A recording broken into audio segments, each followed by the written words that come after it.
Evening student, आज हम लोग क्लास 12 चैप्टर नंबर 9 का नेक्स्ट लेक्चर स्टार्ट करेंगे। इसके पहले हमने कल जो कंप्लीट किया था, क्या कंप्लीट किया था? मल्टीपल रिफ्रैक्शन है ना। तो हाँ, रिफ्रैक्शन थ्रू मल्टीपल सर्फेसेस। तो एयर से वाटर में, वाटर से ग्लास में, अगेन फिर ग्लास से एयर में रिफ्रैक्शन किया था। हमने इंपॉर्टेंट फार्मूला वहां से डायरेक्ट किया था, A mu G into A mu W, W mu G, G mu A equal to 1। ठीक है, और वहां पे W mu G equal to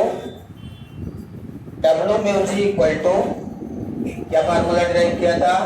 A mu G upon A mu W. ठीक है, तो ये फार्मूला हमने डिराइव किया था। आज हम लोग स्टडी करेंगे real depth, real and apparent depth. यदि कोई भी ऑब्जेक्ट पानी के अंदर है तो आपको वो अपने रियल डेप्थ से कुछ उठी हुई दिखाई देती है या कुछ नीचे दिखाई देती है। इसको हम बोलते हैं रियल डेप्थ से या तो ऊपर है या तो नीचे है। अब ऊपर या नीचे किस बात पर निर्भर करता है? ये इस बात पर निर्भर करता है कि उस ऑब्जेक्ट को हम कहां से देखते हैं। पानी से यदि कोई बाहर ऑब्जेक्ट है उसको देखते हैं, और बाहर से पानी के अंदर कोई ऑब्जेक्ट है उसको देखते हैं, तो दोनों चीजों में डिफरेंस मिलता है। यदि कोई ऑब्जेक्ट पानी के अंदर है और हम उसे बाहर से देखते हैं, तो जहां पे वो है उससे कुछ उठा हुआ दिखाई देगा। उसकी हाइट, मान लो यहाँ पे पानी भरा हुआ है और ये एक ऑब्जेक्ट है जो नीचे रख दिया मैंने। अब ये ऑब्जेक्ट बाहर से देखने पे यहाँ पे दिखाई देगा, है यहाँ पे दिख रहा है यहाँ, तो ये रियल डेप्थ से उठा हुआ दिखाई देगा, है यहाँ पे दिख रहा है यहाँ पे। ठीक है ना। ऐसे ही कोई ऑब्जेक्ट बाहर है, एयर में है, और उसको पानी के अंदर से देख रहे हैं, तो यदि वो यहाँ पे है तो वो नीचे दिखाई देगा, डेप्थ में दिखाई देगा। तो दो केस यहाँ पे हमें सॉल्व करना है। तो हेडिंग लगाएंगे रियल एंड अपरेंट डेप्थ। क्या हेडिंग है? Real and apparent depth.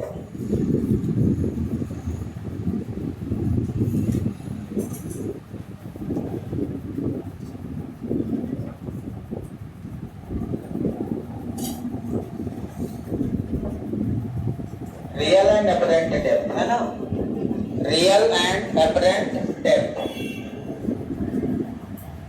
If the object situated in denser medium, if the object situated in denser medium, if the object situated in denser medium is seen from rarer medium, is seen from rarer medium,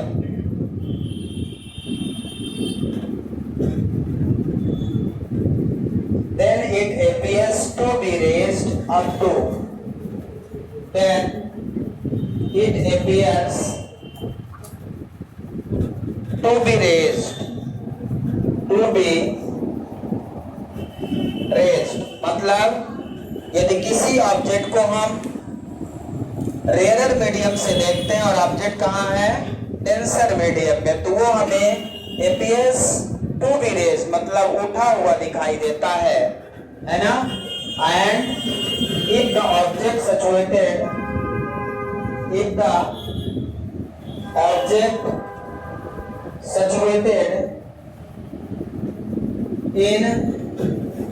rarer medium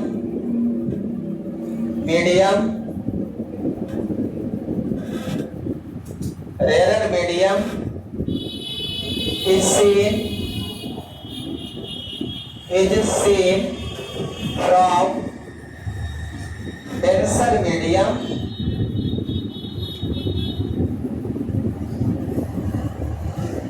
denser medium then it appears to be situated in, then it appears to be from denser medium, then it appears to be more depth, appears to be more depth. ठीक है, समझ आ रहा है? As compared to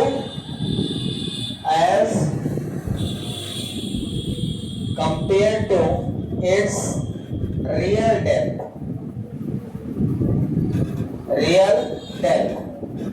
real depth से और नीचे दिखाई देगा। ठीक है ना, समझ आया? तो ये हेडिंग क्या है हमारी? रियल एंड एपरेंट डेप्थ की हेडिंग है।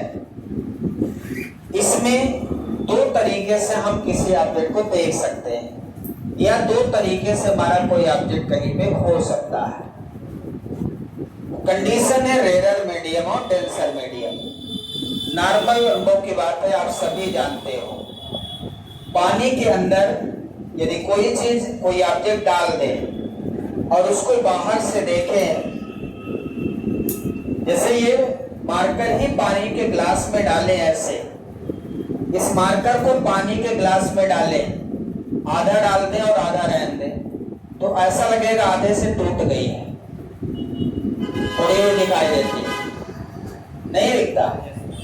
इस मार्कर को पानी के ग्लास में डाल दें तो ऐसा लगेगा जितना ये पानी के अंदर जाएगा वहीं से बिल्कुल टूटा हुआ दिखाई देगा। क्यों? क्योंकि इसकी जो डेप्थ है, एक्चुअल में जो डेप्थ है, उससे ये उठा हुआ दिखाई देगा। ठीक है ना, तो ऐसा लगेगा टूट गया। इसको आप घर में प्रैक्टिस कर सकते हैं, कोई बहुत ज्यादा पैसा नहीं लगेगा इसमें। बस घर में नॉर्मल गिलास उठाना, कांच की गिलास उठाना, इसमें आप थोड़ी सी प्रैक्टिस करना। ठीक है, तो आपको समझ आ जाएगा कि रियल डेप्थ क्या है और एपरेंट डेप्थ क्या है। रियल डेप्थ दो तरीके से देख सकते हैं, एक ऑब्जेक्ट को रेयरर मीडियम से डेंसर में देखेंगे और एक डेंसर से रेयरर मीडियम में ऑब्जेक्ट रखा है वहां से देखेंगे। ठीक है, तो किस प्रकार से दिखाई देगा, ये हमारा रियल एंड एपरेंट डेप्थ। अब इसका हम डायग्राम बनाते हैं। हम ऐसा समझते हैं कि एक कंटेनर लेंगे, उसमें भर देंगे पानी। ठीक है ना, पानी इसके सरफेस तक भर देंगे। ये हमने यहाँ पे पानी भर दिया, थोड़ा और चौड़ा ले लें, इससे पानी में कोई कमी ना रहे, और इसको कहीं से भी आप देख सकते हैं। ठीक है, ये हमने क्या फिल कर दिया, वेसल कंटेनर के अंदर वाटर फिल कर दिया हमने। अब यहाँ पे एक ऑब्जेक्ट ले लेता हूं, मान लो यहाँ पे कोई ऑब्जेक्ट है, ये ऑब्जेक्ट है। अब पानी के अंदर ये ऑब्जेक्ट रखा है, इसको हमें बाहर से देखना है। कहां से देखना है? बाहर से। ये इसकी हाइट है, इतना डेप्थ नीचे, ये इतना डेप्थ नीचे है ऑब्जेक्ट। अब इसको हमें रिफ्लेक्शन करना है। यहां पे ये वाटर है, यहां पे एयर है। लाइट रेस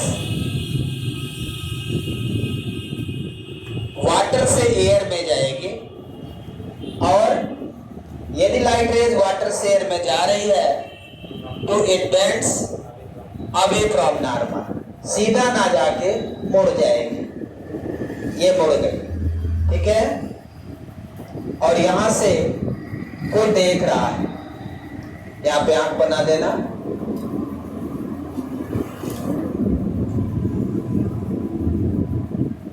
ये हम किसी की आंख बना रहे हैं।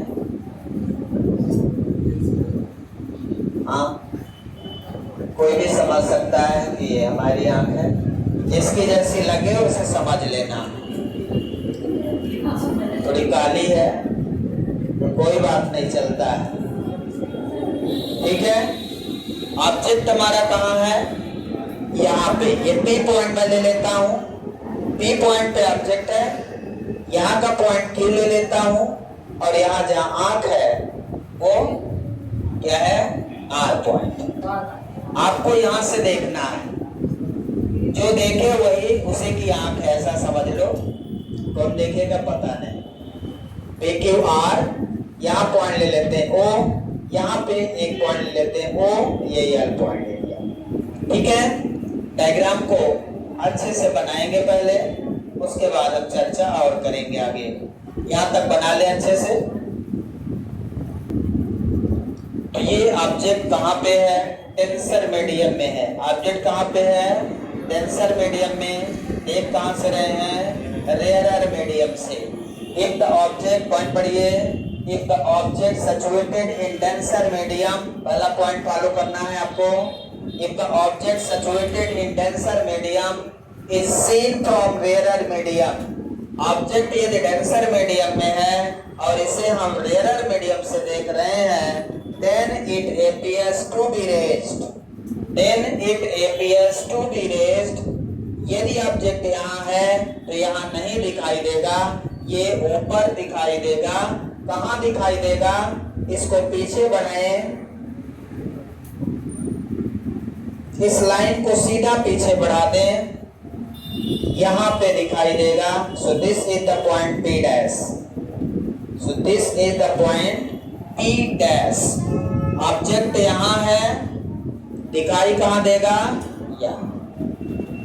If the object situated in denser medium is seen from rarer medium, then it appears to be raised, उठा हुआ दिखाई देगा। This is the apparent distance। ठीक है, तो इसकी टोटल हाइट यहाँ से यहाँ तक की h है, जो ऑब्जेक्ट है, और ये दिखाई कहाँ दे रहा है? h डैश पे। किस पे दिखाई दे रहा है? h डैश हाइट पे। h पे नहीं दिखाई दे रहा, तो h डैश इसकी एपरेंट हाइट हो गई, जहां पे दिखाई दे रहा है। रियल हाइट क्या है? OT। OT इसकी रियल हाइट है, जो यहाँ से इतनी हाइट नीचे है ऑब्जेक्ट, लेकिन यहाँ पे दिखना चाहिए इसको। यहाँ नहीं दिख रहा, कहाँ दिख रहा? यहाँ दिख रहा, यहाँ पे दिख रहा है। तो ऑब्जेक्ट अपनी ओरिजिनल पोजीशन से उठा हुआ दिखाई दे रहा है, क्योंकि इसको हम रेयरर से डेंसर में देख रहे हैं। ऑब्जेक्ट कहाँ है? Denser.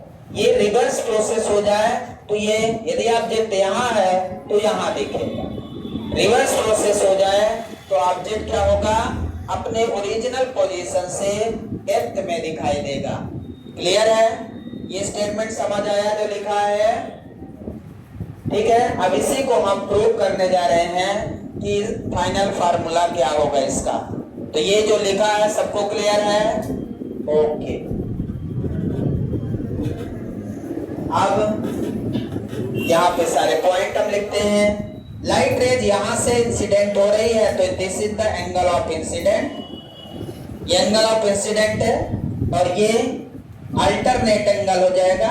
This is also incident angle हो जाएगा। ये हो जाएगा एंगल ऑफ रिफ्रैक्शन। और यदि ये एंगल ऑफ रिफ्रैक्शन है तो ये भी एंगल ऑफ रिफ्रैक्शन हो जाएगा। करस्पॉन्डिंग एंगल ये equal alternate angle are equal. मैं लिख सकता हूं यहाँ पे, ये एंगल इंसिडेंट है, लाइट रेज यहाँ से यहाँ जा रही है, यहाँ से देख रहा है सामने वाला। ठीक है, तो रिफ्लेक्शन जब होता है तभी कोई ऑब्जेक्ट दिखता है, जब रिफ्लेक्ट होके लाइट आती है तभी दिखता है। तो यहाँ से लाइट रिफ्लेक्ट होके जा रही है तो ऑब्जेक्ट उसको यहाँ पे दिखाई दे रहा है। अब मैं यहाँ पे लिख सकता हूँ, ये एम पॉइंट यहाँ एम दे दूं, ये नॉर्मल है। हम लिख सकते हैं एंगल कौन सा? ये एंगल जो P है ये आई एंगल है, angle OPQ। Angle O P Q equal to angle P Q M, angle P Q M equal to angle I. तो यहां पे ये अल्टरनेट एंगल है, अल्टरनेट एंगल दिख रहा है क्या? सभी को दिख रहा है। ओ पी क्यू और पी क्यू एम, यदि ये एंगल आई है तो ये एंगल आई है, alternate angle.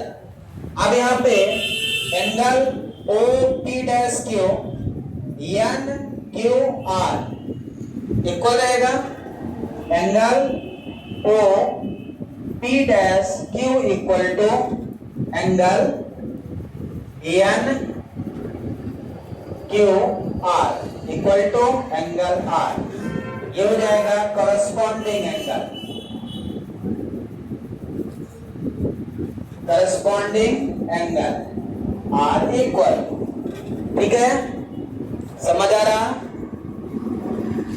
O P dash Q, O P dash Q N Q R, तो जितना ये एंगल उतना ये angle, that is the corresponding angle, corresponding angles are equal. Okay, which is a angle of refraction. समझ आ रहा? अब चलते हैं रिफ्रैक्टिव इंडेक्स में बाय यूजिंग स्नेल्स लॉ। तो बाय यूजिंग स्नेल्स लॉ चलेंगे, क्या लिखेंगे? लाइट रेज वाटर से एयर में जा रही, वाटर से एयर में, वाटर से एयर में, W mu G equal to, यदि यहां पे ध्यान से देखें तो ये इंसिडेंट रे हो गई, ये इंसिडेंट रे, ये रिफ्रैक्टेड रे। तो incident angle I, refracted angle R. W mu G equal to sine I by sine R, sine I by sine R. Clear है? Sine I by sine R, और sine I कितना है? Sine I ये angle कितना है? P Q M, कितना angle? P Q M I है। तो sine angle P Q M लिख सकता हूं, क्या लिख सकता हूं? पी क्यू एम, और आर कितना है? N Q R, capital R. ठीक है ना? तो पहले यहां तक लिख लें, A W mu G equal to sine I by sine R. सही है? हाँ, W mu A, sorry, W mu A, W mu A, water से एयर में लाइट रेज जा रही तो sine I by sine R. इसको पलट के लिखते हैं 1 upon A mu W, sorry, W mu A को क्या लिख सकते हैं? 1 upon A mu W. W mu A को क्या लिख सकते हैं? 1 upon A mu W equal to sine I by sine R. अब इसको पलट के लिखते हैं A mu W, A mu W equal to क्या हो जाएगा? Sine R upon sine R. Clear है? समझ आ रहा है क्या? ये क्वेश्चन नंबर फर्स्ट दे दो, और साइन आर कितना है? साइन आर कितना है यहाँ पे? एन क्यू आर, या ये पॉइंट लिख सकता हूं ओ पी डैश क्यू, लिख सकता हूं एन, ये देखो N Q R, N Q R upon sine I कितना है? एंगल आई कितना है? अभी मैंने एन क्यू आर लिखा तो यहाँ पी क्यू एम लिख सकता हूं, sine P Q M is equal to लिख सकता हूं साइन ये वाला angle O P Q R है, सॉरी उल्टा लिख दिया, सही, ओ पी डैश क्यू क्या लिख सकता हूं? O P dash Q upon sine O P Q, O P Q. यह है question number 1। A mu W equal to क्या लिख दिया मैंने? Sine R upon sine I, और एंगल आर कितना है? ध्यान से देखिए, ये इक्वल है इसमें से हमने पहले इसको रख दिया साइन r की जगह पे NQR और I की जगह पे PQM उल्टा लिख दिया क्या? ऐसा ही लिखा है, R की जगह पे NQR और I की जगह पे PQM। फिर आगे लिख दिया R की जगह पे OP' अपान OPQ। सही लिखा है? तो ये इक्वल है। मुझे अब ये वैल्यू चाहिए, यदि ये वैल्यू फाइंड कर लो तो रिजल्ट मिल जाएगा। क्लियर है? ये लाइन समझ आई क्या? मेन यही लाइन है इसमें। ये एंगल हमने लिख दिया था आई और आर की जगह ये वैल्यू रख दिया, बस हो गया और कुछ नहीं हुआ। यहां तक लिखिए जल्दी से। इसके बाद देखिए मुझे ये वैल्यू चाहिए, मुझे साइन OP' की वैल्यू चाहिए, मुझे साइन OPQ की वैल्यू चाहिए। यदि इसकी वैल्यू मिल जाती है तो यहाँ से ये म्यू मिल जाएगा। तो इसकी वैल्यू के लिए मुझे ये ट्रायंगल लेना पड़ेगा। कौन सा ट्रायंगल? OP', जहाँ पे एंगल R है और जहाँ I है OPQ लेना पड़ेगा। तो एंगल I और एंगल R सबको दिख रहा है क्या? R एंगल यहाँ पे है जहाँ P' पॉइंट है। तो हम अब ट्रायंगल कौन सा लेंगे? ध्यान से देखें, in triangle OP', triangle OP', सभी को दिख रहा? ट्रायंगल OP' से हम साइन OP' की वैल्यू निकालेंगे। तो हम इस ट्रायंगल में क्या लिखेंगे? मुझे चाहिए क्या? Sine OP'। तो साइन थीटा इक्वल टू क्या फार्मूला? Perpendicular by hypotenuse. तो थीटा के सामने परपेंडिकुलर है ये बेस और ये हो जाएगा हाइपोटेनस। समझ आ रहा? थीटा के सामने परपेंडिकुलर। तो कितना हो जाएगा साइन थीटा इक्वल टू? बोलिए, परपेंडिकुलर है OQ डिवाइडेड बाई P' या P', ठीक है ना? P' या P' भी लिख सकते हैं, उससे कोई दिक्कत नहीं। समझ आया क्या? परपेंडिकुलर, थीटा के सामने परपेंडिकुलर बाई हाइपोटेनस। ये बेस हो गया, ये परपेंडिकुलर, ये हो गया hypotenuse.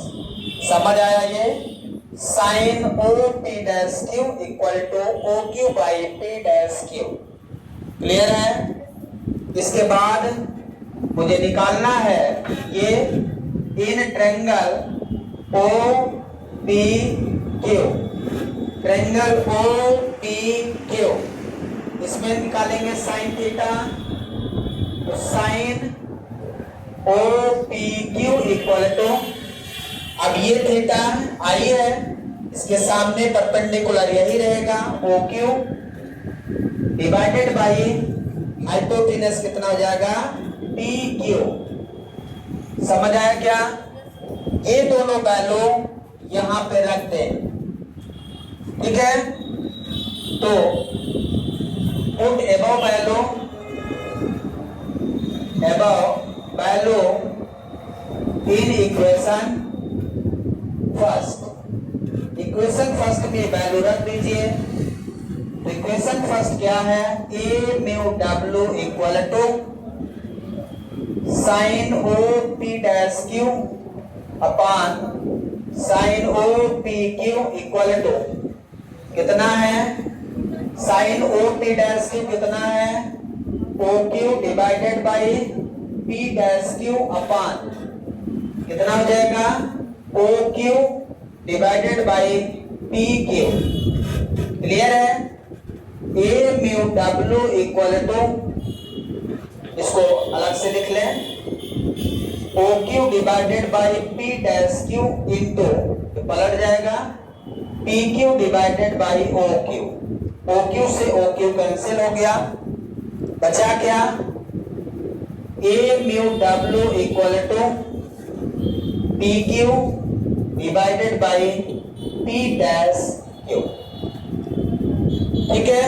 PQ divided by P', यहां तक लिख लेंगे। सही है?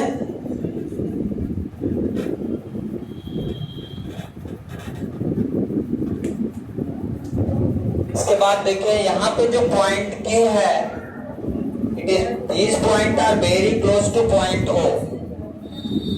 यहाँ पे जो पॉइंट Q है, हियर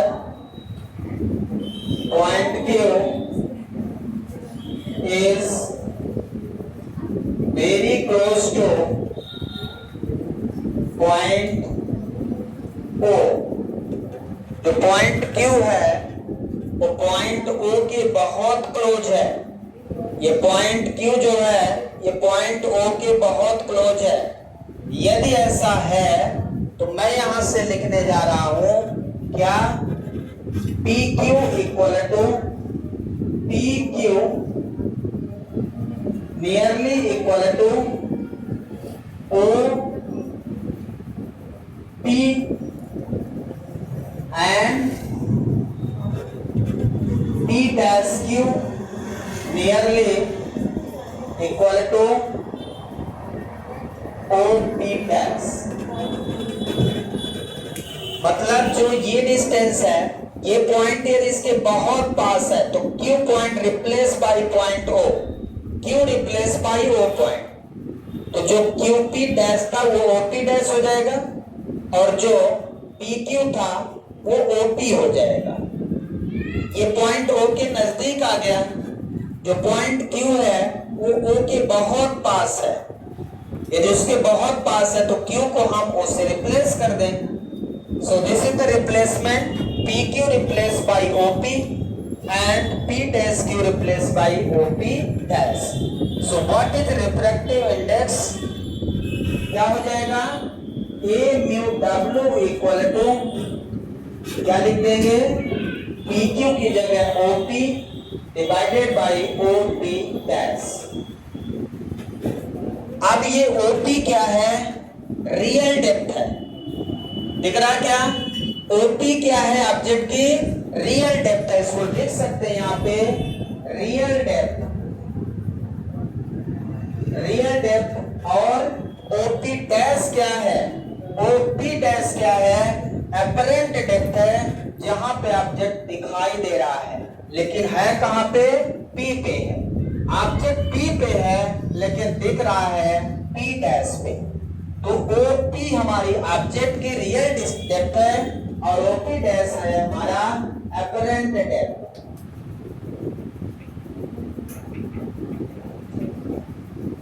ठीक है, real depth upon apparent depth. मतलब इसको हम यदि A म्यू W को हाइट के रिस्पेक्ट में लिखो तो रियल डेप्थ की जो हाइट है वो h है और अपरेंट डेप्थ की जो हाइट है वो h डैश है।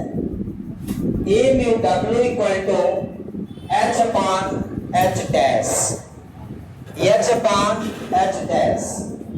ठीक है, समझ आ रहा है? इसको पूरा लिख लें यहां तक, फिर हम अपरेंट डेप्थ निकालेंगे, अभी फाइंड करेंगे अपरेंट डेप्थ हमारी कितनी होगी। तो ये हमारा रिलेशन था अपरेंट डिस्प्लेसमेंट। अब हम देखेंगे कि हमारा ऑब्जेक्ट कितना डिस्प्लेस हो गया।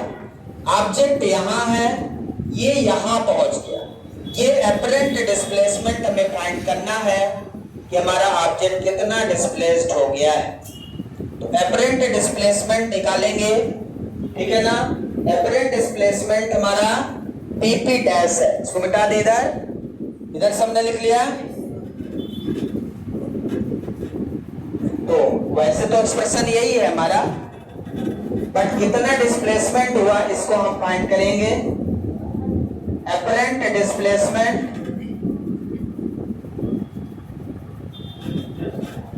Yes, apparent displacement D equal to PP dash. Apparent displacement हमारा क्या है, PP डैश। एक्चुअल में ऑब्जेक्ट की जो पोजीशन है वो P पे है और दिख कहाँ रहा है, P डैश पे। तो ये इतना उठा हुआ है, मतलब ऑब्जेक्ट कितना डिस्प्लेस हुआ है, that is the apparent displacement. Actual में पोजीशन ये है, दिख यहाँ रहा, तो कितना डिस्प्लेस हो गया है, that is the PP dash. PP dash displacement है। यदि इसे हम फाइंड करना चाहें तो PP dash equal to OP, total कितना है ओपी माइनस ओपी डैश, कितना हो जाएगा ओपी डैश हो जाएगा। तो यहां से एपरेंट डेप्थ मिल जाएगा हमें, ओपी कितना है टोटल एच है माइनस ओपी डैश कितना है एच डैश।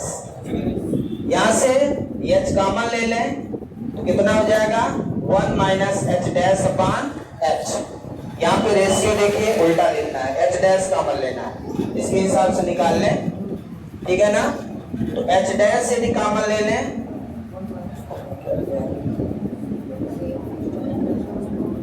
एच अपान एच डैश, हमने एच अपान एच डैश निकाला है, एच डैश कॉमन ले लेंगे,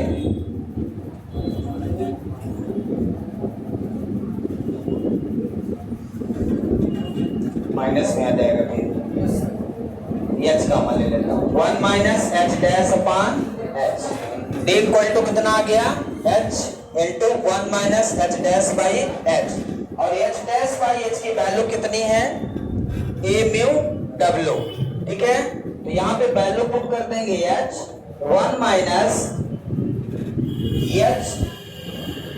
एच डैश बाई एच की वैल्यू कितनी है 1 बाई ए म्यू डब्ल्यू, ठीक है। तो यहां से वैल्यू कितना आ जाएगा 1 by A mu W, clear है। ए म्यू डब्ल्यू को हम डब्ल्यू भी लिख सकते, मतलब म्यू लिख सकते हैं, which is a refractive index. So D equal to 1 minus 1 by mu is the standard formula. So this is the apparent depth displacement, apparent displacement का फार्मूला मिल गया। आपको ये कभी फाइंड करना हो कि ऑब्जेक्ट आपका रियल डेप्थ से कितना एपरेंट हो गया है, तो आप यहाँ से उसका डिस्प्लेसमेंट निकाल सकते हैं, और हाइट निकालना है तो यहाँ से फाइंड कर सकते हैं। तो दोनों रिलेशन इंपॉर्टेंट है, दोनों आपको करना पड़ेगा, ठीक है ना। पहले इसको नोट डाउन कर लीजिए, उसके बाद आगे बढ़ते हैं, ठीक है ना। तो आपने म्यू किसको लिख दिया ए म्यू डब्ल्यू को आपने म्यू लिख दिया, ध्यान रखना है। एयर से किसी भी मीडियम में जाता है, क्यों ऐसा क्यों लिख सकते हो, क्योंकि ए म्यू डब्ल्यू को आप लिखोगे mu W upon mu A, तो इसका तो रिफ्रैक्टिव इंडेक्स 1 ही रहेगा, सीधी सी बात है। जो वाटर का रिफ्रैक्टिव इंडेक्स होगा वही लिख दोगे, तो वो वही रिफ्रैक्टिव इंडेक्स लिख देते हैं, इसलिए ऐसा लिख देते हैं। तो जब, क्योंकि ये एब्सोल्यूट रिफ्रैक्टिव इंडेक्स बन जाता है जब कोई एक मीडियम एयर होता है ना, तो उसको हम सीधा लिख देते हैं। लेकिन यही डब्ल्यू म्यू ए होता तो फिर नहीं लिख सकते थे, क्योंकि 1 अपान डब्ल्यू म्यू डब्ल्यू हो जाता, फिर उसको नहीं लिख सकते थे, ठीक है। तो ये हो गया आपका एपरेंट डेप्थ। दोनों रिलेशन समझ आ गए। अब आगे बचा है नेक्स्ट टॉपिक, जो कल करेंगे। Thank you, have a nice day.